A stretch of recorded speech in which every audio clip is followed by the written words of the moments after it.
So we talked last time about the Fourier analysis, coming up with its coefficients and whatnot, and fairly tedious going through all that math and whatnot. And hopefully there's a easier way. In some functions there's probably an easier way. In some functions that don't have symmetry, we may have to go back to that first way. That's why we talked about it. So today I'd like to talk about the effect of symmetry on those coefficients. And sometimes we can dispense with certain coefficients altogether. We say that they are zero. And in other cases, we'll shorten up the period, so maybe they're a little easier to calculate. The types of symmetry that we're going to look at are similar to what your author talks about. There is even, there is odd, there's a half wave, and finally there is quarter wave symmetry. And if you have quarter wave symmetry, you're going to have even or odd. So those are the types that we'll look at. I guess I'll just go through kind of an example of each one, or how to find that symmetry. And then once we get the symmetry discussed, we'll look at an example, examine it, try and figure out what symmetry it has, and go through the analysis process. So if you have even function symmetry, even function symmetry is going to follow the test f of t is equal to f of minus t. So keep this real generic in terms of f. Probably in here it's going to be mainly voltage or current, but it could really be any periodic function. And a good example of this, kind of an odd example, but a good example, might be a wave that looks like this.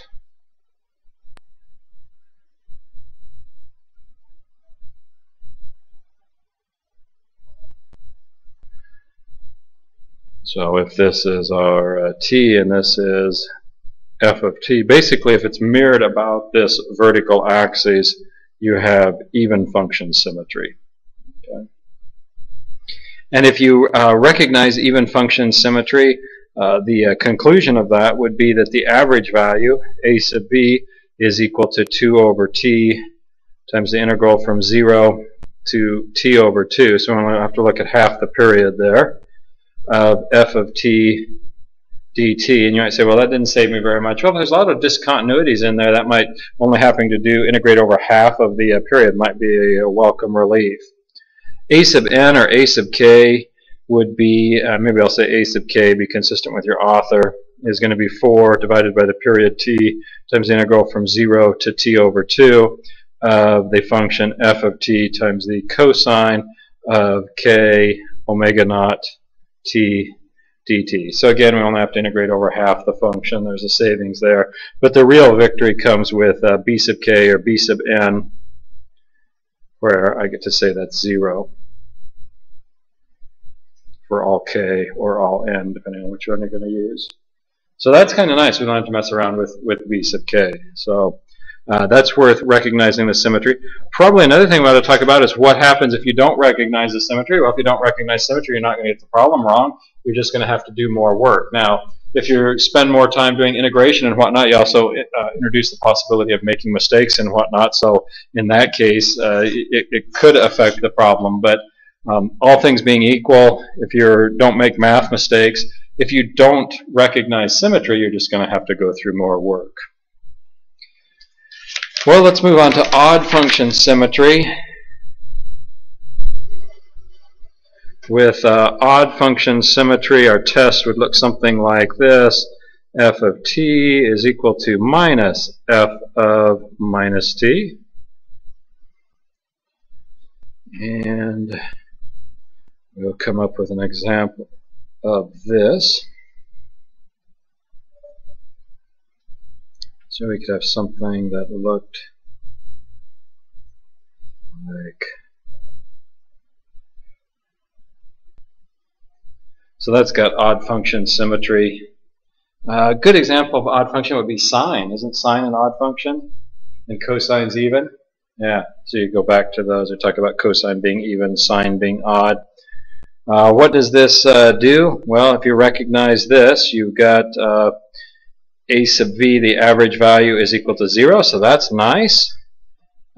a sub k or a sub n is equal to 0 for all k or n, and b sub k hopefully is not equal to 0 or we'd run into problems.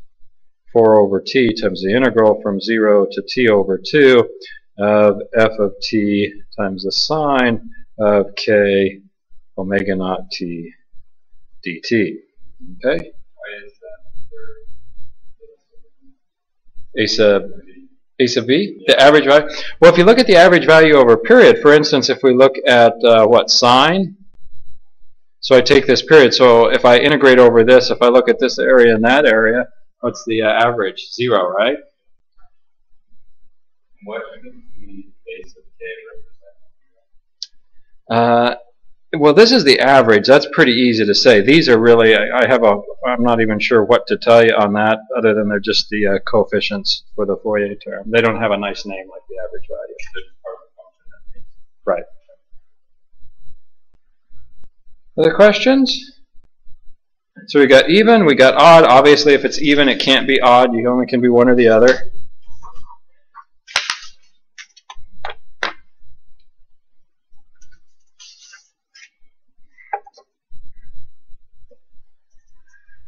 So let's look at half-wave symmetry.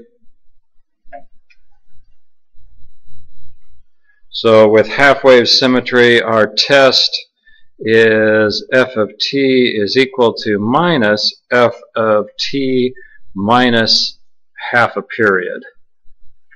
Okay. And a good example of this might look something like this. Certainly not the only example.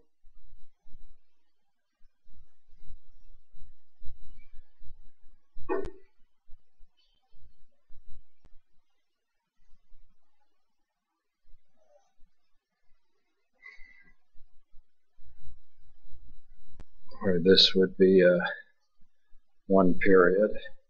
So at the half period point, you could fold it back over on itself if you wanted to. So when you go through this, this is once you recognize this, you find out again that your average value is equal to 0. A sub k is also equal to 0 for even k. But for odd k, then a sub k is going to be equal to 4 over t times the integral from 0 to t over 2, and of course f of t times the cosine k omega naught t dt. This is for odd values of k. Then b sub k is equal to 0 for the even harmonics, even values of k, and likewise b sub k is equal to 4 over t times the integral from 0 to t over 2 of f of t times the sine k omega naught t dt, and that's for odd. Okay, so that's why when we did the back in GE 103, we did the square wave. I gave you a formula, and we only looked at the harmonics 1, 3, 5, and so forth, because it was a half-wave symmetry. The last one we'll look at, and probably the most complex, is quarter-wave symmetry.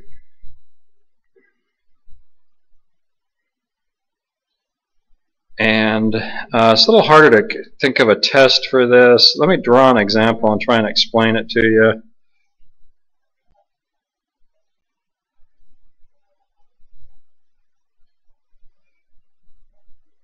So with quarter wave, now we take an odd looking wave that looks like this.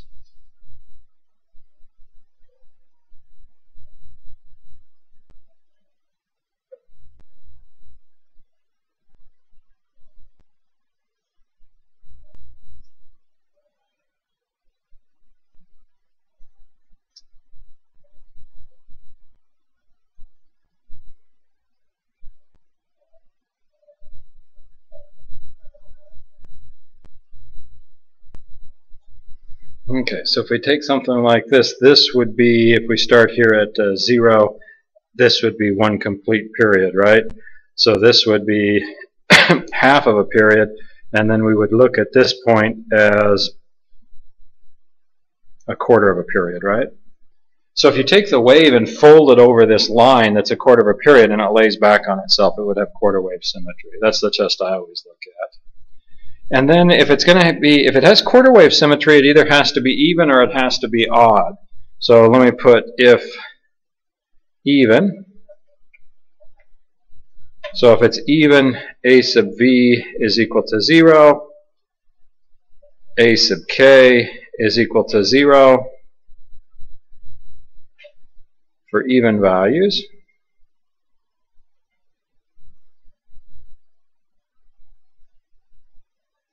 For even values of k. A sub k is equal to 8 divided by the period t times the integral from 0 to t over 4 of f of t times the cosine of k omega naught t dt. That's for odd.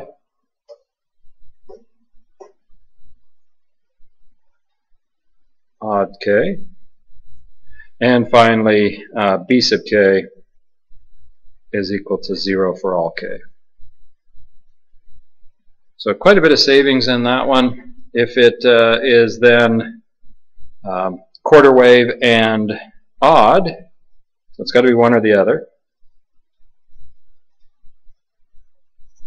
So if odd, what are we going to have? This is myself enough room. A sub v is equal to 0. The average value is equal to 0. A sub k is equal to 0 for all k. And then b sub k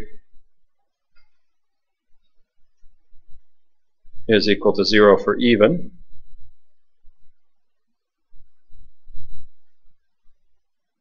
And finally, b sub k is equal to 8 over t times the integral from 0 to t over 4 of f of t times the sine of k omega naught t dt for odd k. When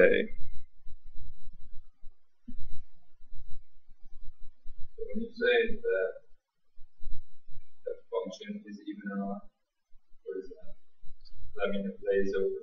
That would be going once you recognize that it's quarter wave, Yep. then you have an obligation to go back and try and figure out, is that quarter wave an odd wave or an even wave? Now this even is not necessarily quarter, but if you have quarter wave symmetry, you will have to have even or odd. Let me double check, make sure I give you the right values here.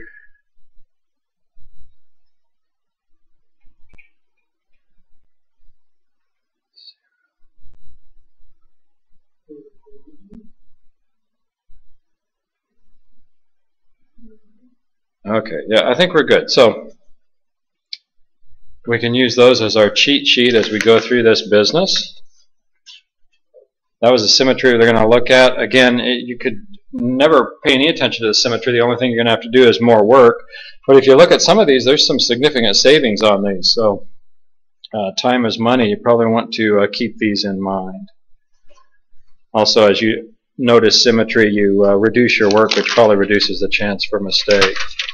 So let's try something like this. We tried a triangular wave last time. This is a, maybe we should have called the last one a ramp wave, because I think this is probably more of a triangular wave. So I'm going to say that this is I of t. We'll get to do a current. And get it drawn right.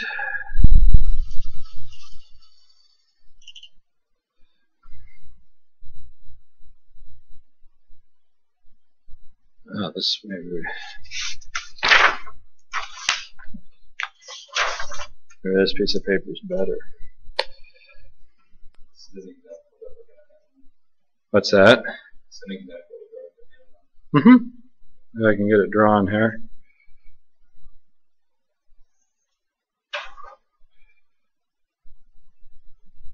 Okay, so I of t will do something like this, where this is t. Let's say this is 0. This is t over 2. This is, of course, t. And we'll say that it has some maximum value, I max, and some minimum value, I max. So that's the amplitude, plus or minus I max. And we'd like to come up with the Fourier series representation for this. Okay, come up with a Fourier series. So you can go back to what we introduced last time and just grind your way through it. It'd be kind of challenging because we've got, in one period, we would have to have a function here, a separate function there, and a separate function there. You might say, well, is it even a legit function that we can do? Yeah, discrete number of discontinuities, discrete number of minimum maximum over a period. It's not multi-valued, so I think we're okay. But it would be kind of a chore. I'd have an integral for this piece and an integral for this piece and then another integral for that piece. So maybe if I can just look at it over the quarter period or something, life will be a little bit easier. So let's see if we can recognize symmetry. What kind of symmetry do we have? I think we definitely have quarter, yep.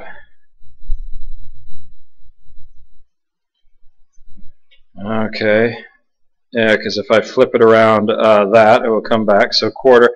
And then if we say, well, we've got quarter wave symmetry, we have to either have odd or even. So what's it going to be? Yeah, odd. Okay. So with quarter odd, we can just go back to our cheat sheet here. Looks like the average value is 0, a sub k is 0, and then b sub k is the one we're going to have to do a little work on. So I'll reproduce that here. A sub v is equal to 0, a sub k. How do I know it's odd? Odd or weird? Odd. Okay. Well, odd function, so with this odd function, if you look at this, if you come over here, it's a positive number, and if you go just this far on the negative side, it's the same thing but a negative number. That's odd, right? If I do this test. So does this fit the bill? If I come over here a little bit, I get a positive value. If I come the same little bit over here, I get a negative value. So it's definitely odd. Other questions? So we got a sub v is equal to 0, a sub k is equal to 0, b sub k is equal to 0 for even k, and then finally b sub k is equal to 8 over the period t times the integral from 0 to t over 4. That's going to be nice. I only have to integrate over the quarter period instead of the entire period, so life's going to be a lot better there. We'll go ahead and put our current function in there, I of t sine k omega naught t dt, and this is for odd k. So these are done. A sub v is done, a sub k is done, and b sub k, I can work on b sub k.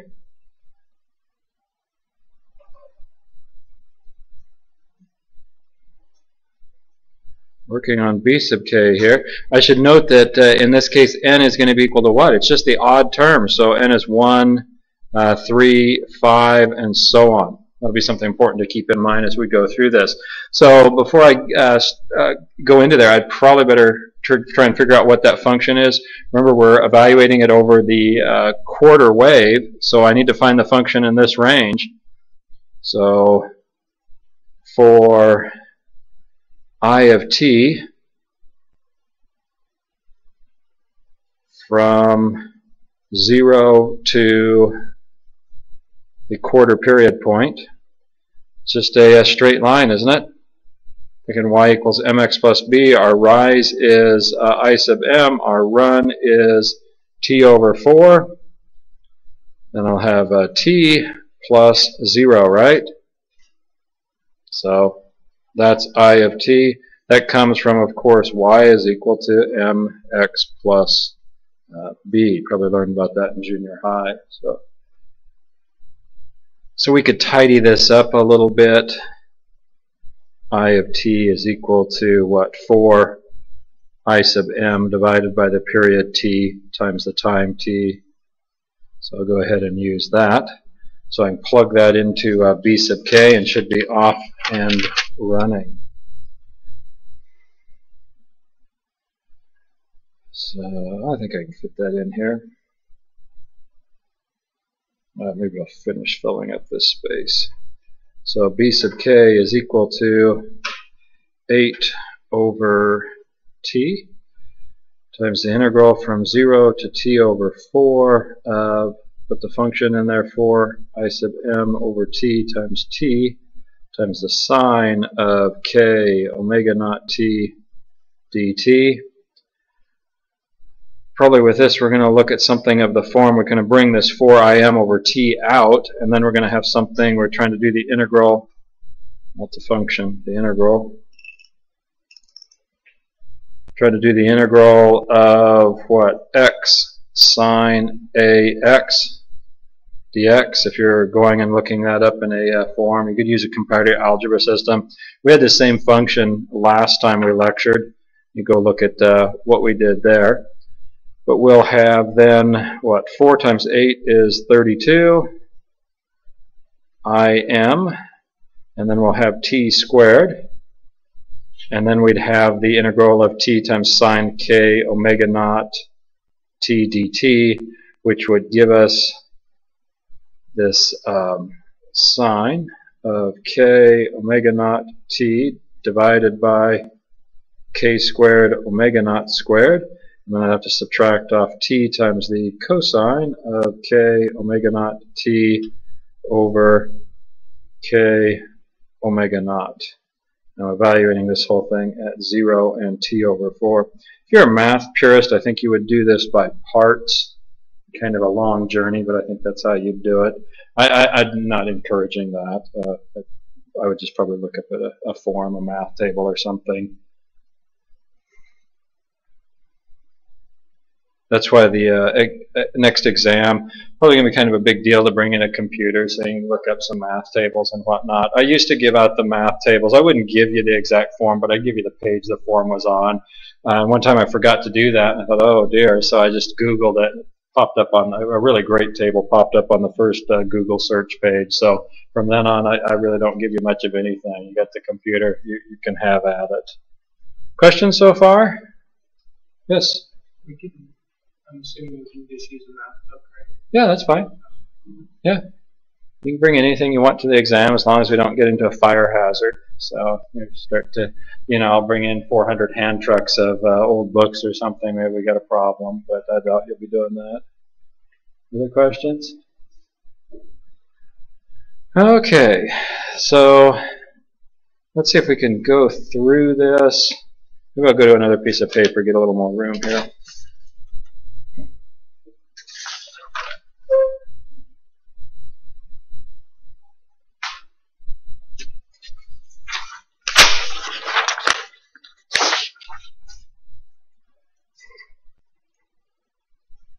So we've got this here, we'll say 32 im divided by t squared. Then we're going to need to put the upper and lower limits in. Our upper limit was what, t over 4? So when I plug that in there, I'm going to have the sine of k, and then omega naught. Remember that omega naught is equal to what? 2 pi divided by the frequency t. So I've got k times 2 pi over t, and then I'm putting in for this value of t over 4. And I still have to divide this by k squared omega naught squared. I'm not going to substitute in for that omega naught because maybe the term will cancel out. You say omega naught is equal to 2 pi times frequency, and frequency is equal to 1 over t. Yep. So this would of course be equal to 2 pi times f. Okay, so then I have to subtract off, putting the upper limit in this. I have t over 4, so I could say that this was t divided by 4k omega naught. And then I have a cosine of k and omega naught's 2 pi over t times t over 4. Then I have to subtract the lower limits. So we'll subtract the sine of 0 divided by, isn't that right? Yeah, you put the lower limit in there. We got 0. So k squared omega naught squared. And then I subtract a negative, so I actually get a positive, but I think it's a mute issue because with that leading t, this term is 0. So if you chose to subtract your 0, you'd probably be okay.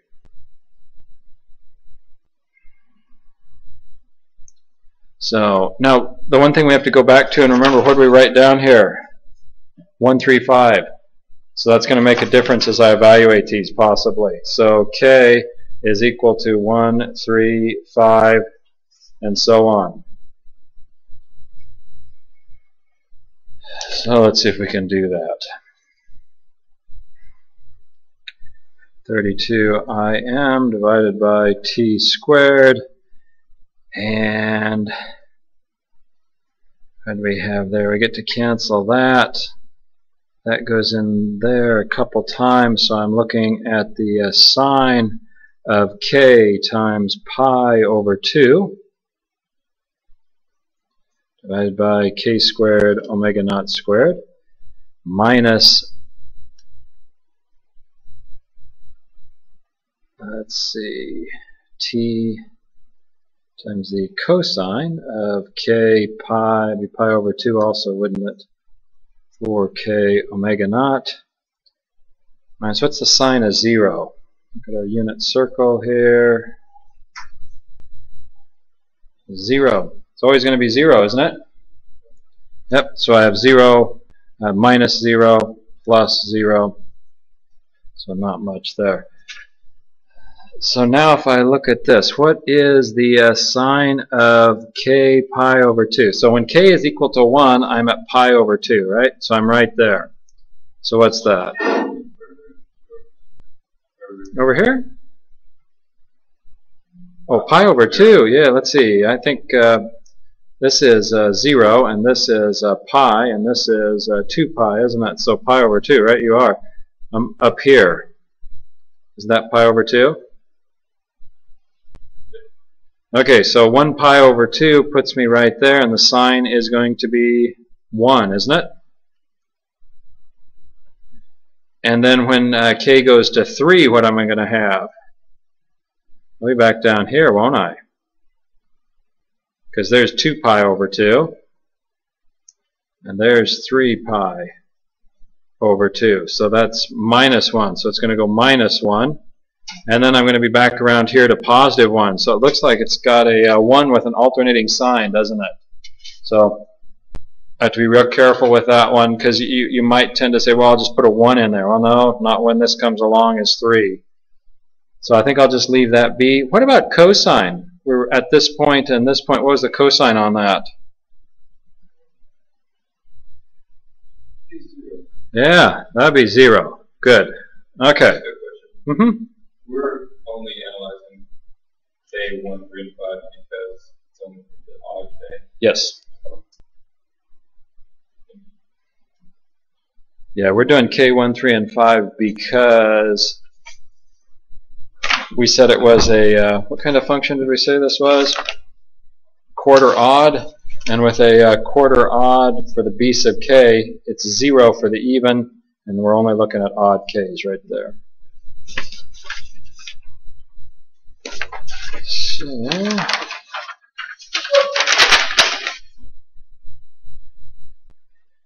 okay, we'll tidy this up a bit. So that's 0, that's 0, that's 0. So I just bring that term out and combine it with the 32 I sub m divided by t squared. And I'm going to have k squared, and omega naught would be 2 pi times t squared, or 2 squared pi squared, right? Because this omega naught would be 2 times pi over t, and when it's squared, I'd have 2 squared pi squared t squared in the numerator. And then I have, of course, the sine of k pi over 2. That gives us that alternating sign. I'll just leave that like that. So we get to cancel this with that. Let's see, 2 squared is 4, so I end up with what? 8 I sub m divided by pi squared will stay around and k squared will stay around. I've canceled that, and I have then the sine of k pi over 2. Okay, and this is again for odd k. So now I can put this whole thing together. Remember that in general, f of t is equal to the average value, which was 0, plus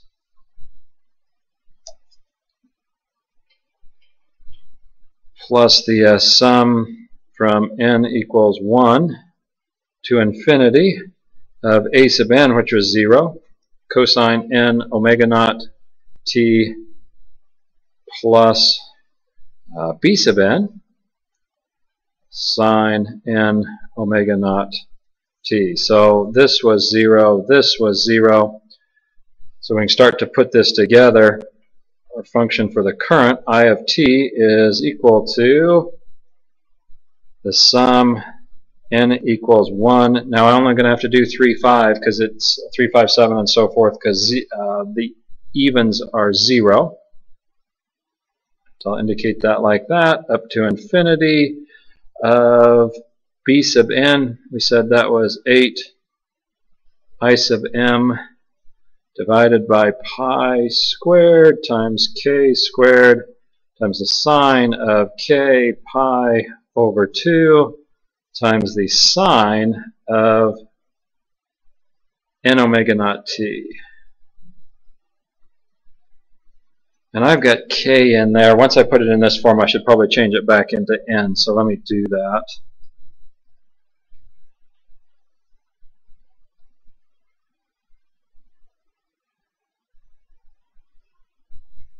So everywhere in this this term here, I'll switch the k's to n's. So this should be n squared, and this should be n there. So I can clean that up a little bit, tidy that up. That should be equal to what? I can factor an 8 I sub m. I can factor a pi squared out of there.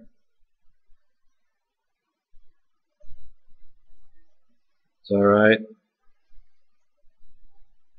Yeah.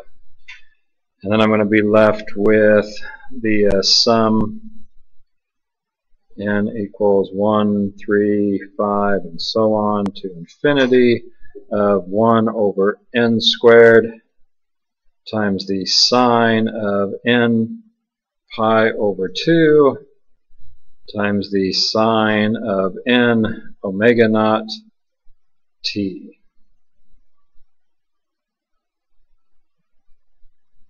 Yeah.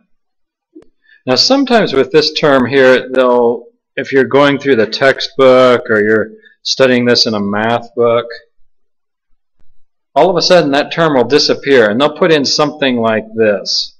They might write minus 1 taken to the n minus 1 over 2. Or maybe they'll put, I think it'd be really fancy. If it's a math book, they'll probably say I. If it's an engineering book, they'll say j. So we'd have j to the n minus 1. Or of course, j is the square root of minus 1. Let's see, what do we think about that? Well, we said when n was equal to 1, this function had a value of 1. So does this have a value of 1? When n is equal to 1, I have 1 minus 1 is 0. Minus 1 to the 0 is 1, isn't it? Okay. How about this one? 1 minus 1 is 0. Yeah, we should have 1 there. What if n is equal to 2? Whoops, I'm not doing 2, am I? I'm doing 3. So when I go to 3, we said we should be looking for a minus 1. Do I get a minus 1 out of this thing at 3? So 3 minus 1 is 2, so I'm taking this to the first power. I'd get minus 1. 3 minus 1 is 2, so this is squared. J squared is minus 1. So those are ways to reduce that. You know, I'm never going to call you out as wrong on this on an exam. If you leave this, that's fine. But if you're reading through things and you see this, you know, well, where in the world did that come from? That's the game they're playing. Probably left over historically, because this is going to be easier to evaluate without a calculator than that. The sine function, I have to go look at that, look at the table or something. Questions with that?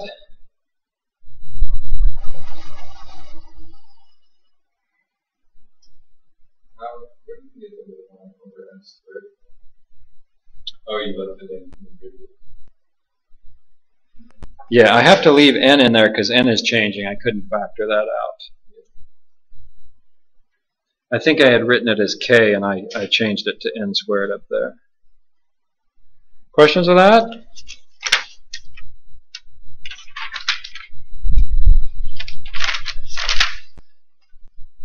Well, let's try one more for the day. Presumably this will have some symmetry. Yes, I hope. Of course, if we don't recognize any symmetry, that just means we're going to have to do more work. Doesn't mean we're going to get the problem wrong. So let's try something like this. Again, a little different than the previous problem that we did, or the problem that we did last time.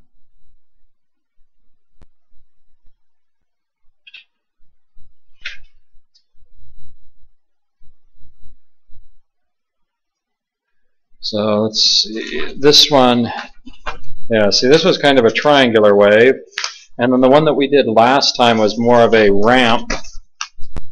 It didn't go back down below the line, it then just went up at that point there. So this is yet a different wave. We'll say it's a voltage wave. Here's our time in seconds, and we'll say that this value here is pi. And let's see, if that's pi, we would get this as 2 pi, and so on.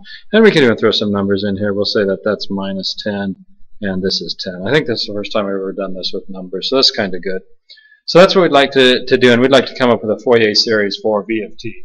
Rather than just doing brute force and coming up with our a sub b and a sub n and b sub n, do we have some symmetry? Is 2 pi or 2 pi would be the period, yeah. Yeah, definitely odd function symmetry, isn't it? Okay, so now I don't think we have quarter or half. If we have odd, we definitely don't have even. So run back to our notes from the beginning of class. We got odd function. That's not bad. A sub b 0, a sub k 0. So again, all I'm going to have to do is work on b sub k. I do have to go for the half period, but I think that should still be okay. So I'll reiterate that here so we have this in one nice spot. A sub b is equal to 0. A sub k is equal to 0. And b sub k, 4 over t times the integral from 0 to t over 2, f of t sine k omega naught t dt. So those are done. That was worth looking for symmetry. So I need to look over the half period. So if this is the full period from there to there, if that's one period, I can look at the half period there, and I can say that v of t for the half period for 0 to t over 2, what's that equal to? I'm really just trying to parameterize that, aren't I? Go back to my y is equal to mx plus b. My rise is 10. My run is pi. That would be interesting. And then I'll have t. My y-intercept is 0. So 10t over pi. And I'll reiterate that. 10t over pi. That's the function. So let's go about solving for b sub k. 4 over t. 0 to t over 2. Put our function in there. 10t over pi. Then I'll have sine k omega naught t dt. I could tidy this up a little bit. We're going to have what?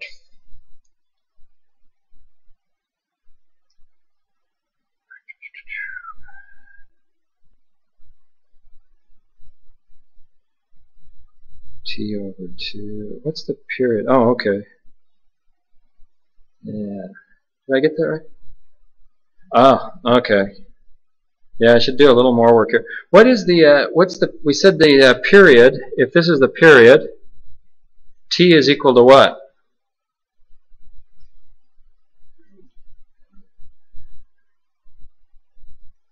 Two pi, isn't it? Okay.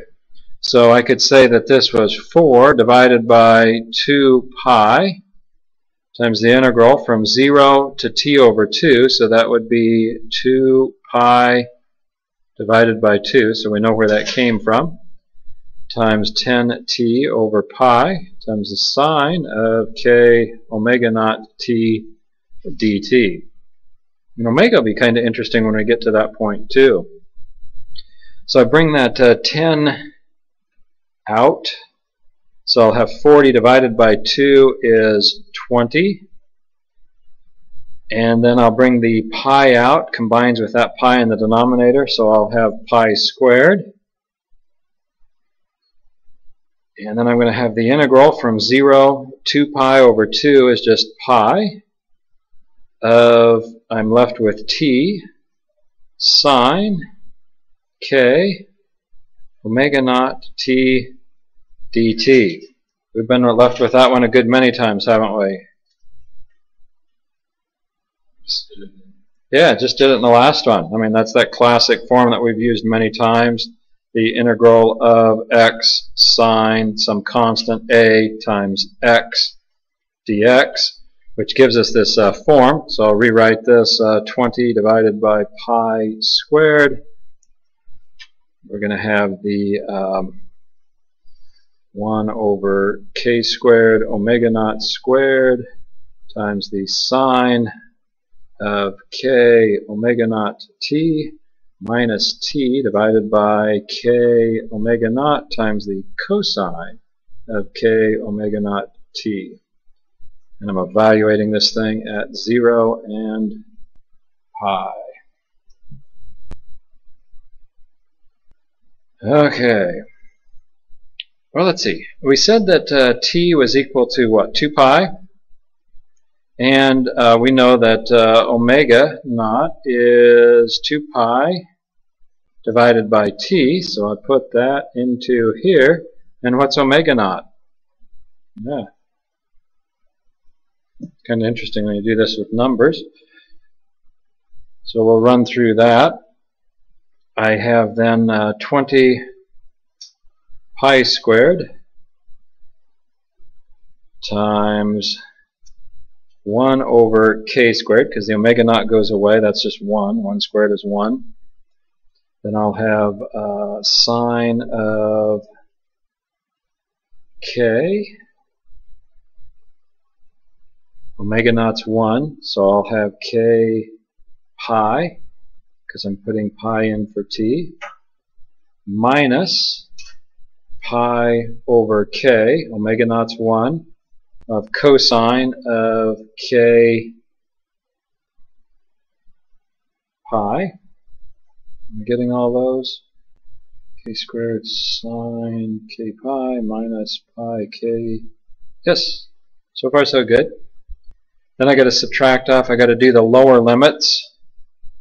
I'm going to have to subtract off 1 over k squared times the sine of 0.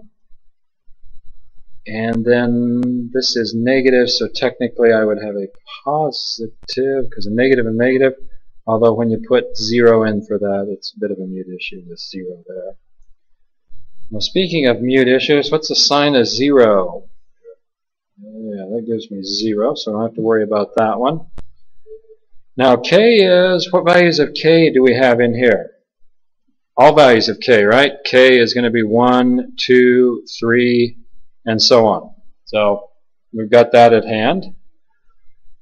So what's the sign of k pi going to be? If I look at the unit circle, so when k is equal to 1, I have 1 pi. That puts me over there, doesn't it? So the sign of that is 0. When I have 2 pi, that puts me here. What's the sign of that? 0. So it appears that this one goes to 0. Now let's see, the cosine of k pi, that would put me at these same points. The cosine is going to be plus or minus 1, isn't it? So that's a alternating term, plus or minus 1, so I'm gonna leave that be. And that's okay. If it went to 0, we'd have 0 for everything. Wouldn't have much of a function. So let me continue on with that.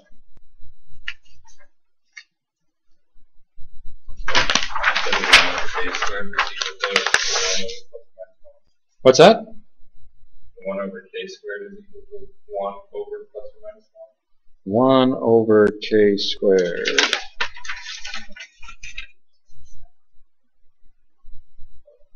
Oh, what was plus or minus 1 was this term here. That's the one that gives you the alternating plus or minus 1. Okay, so I can say I'm solving for b sub k. We have 20 over pi squared. That one's 0. Everything else is 0. So I'm left with a minus. I'll stick the minus out in front. Pi over k times the cosine of k pi. That's okay. So that gives minus 20 divided by pi k, because one of those pi's cancel, and cosine k pi.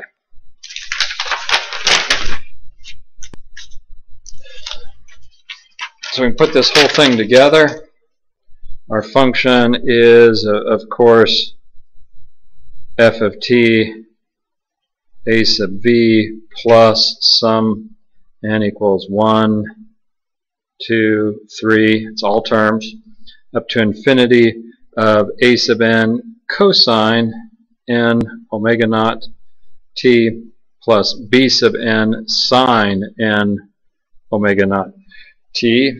We had a sub v was 0. We had a sub k or a sub n was 0. That was the only non-zero one, so we can start to write this voltage function, start to answer the question, is equal to the sum, n equals 1, 2, 3, and so on, up to infinity of b sub n, which we just found was minus 20 divided by pi k times the cosine of k pi times the sine of n omega naught t. And of course I did it again. I should have at this point switched the k's to n.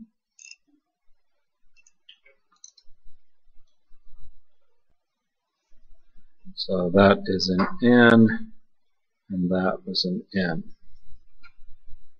So I think we're okay with that. Let me tidy this up a little bit. We could have 20 over pi, pull that out, n equals 1, 2, and so on, up to infinity. What are we going to have left? Minus cosine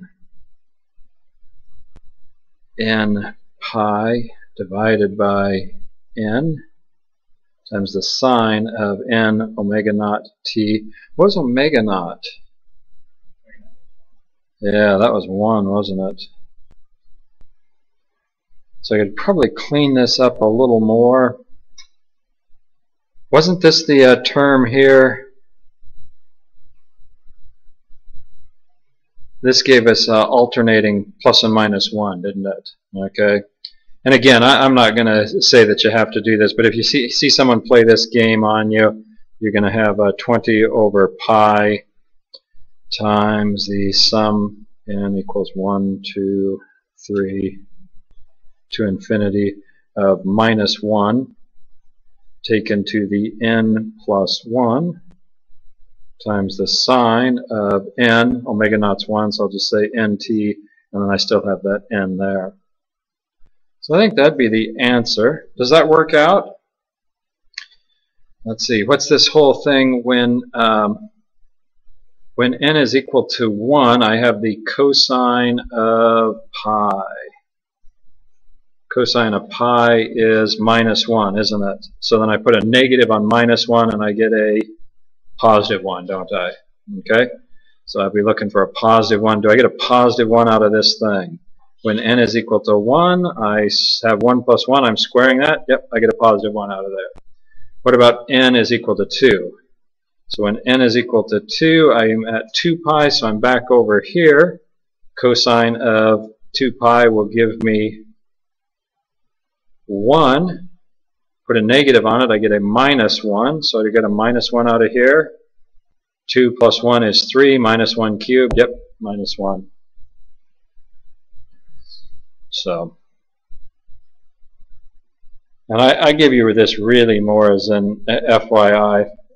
Getting from that point to that point is always a little hard during a test. I'm not going to expect you to do that, but your author does it some in the textbook. Certainly if you're reading a math book, they're probably going to do that. Yes? Mm-hmm.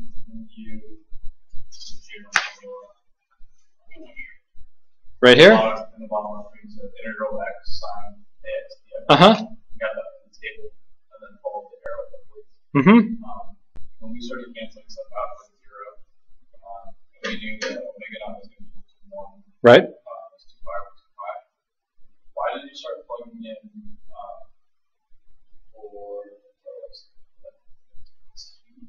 you plugged in pi?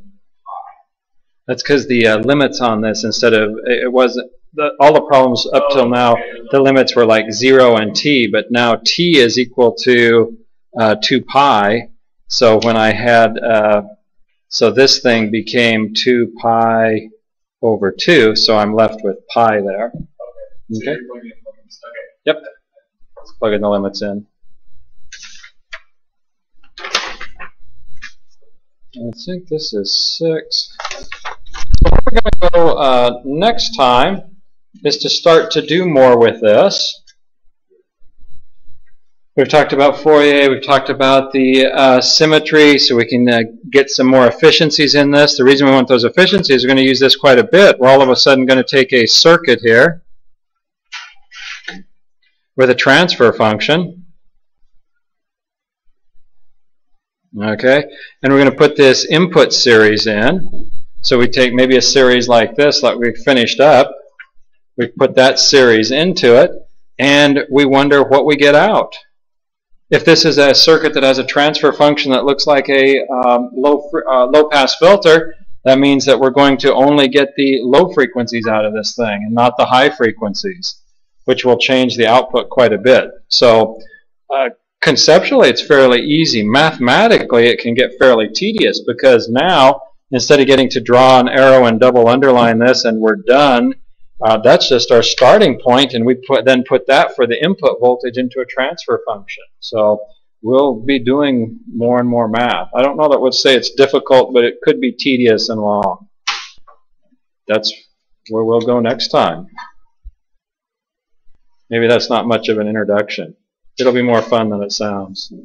There you go. I'll see you in lab tomorrow. Take care.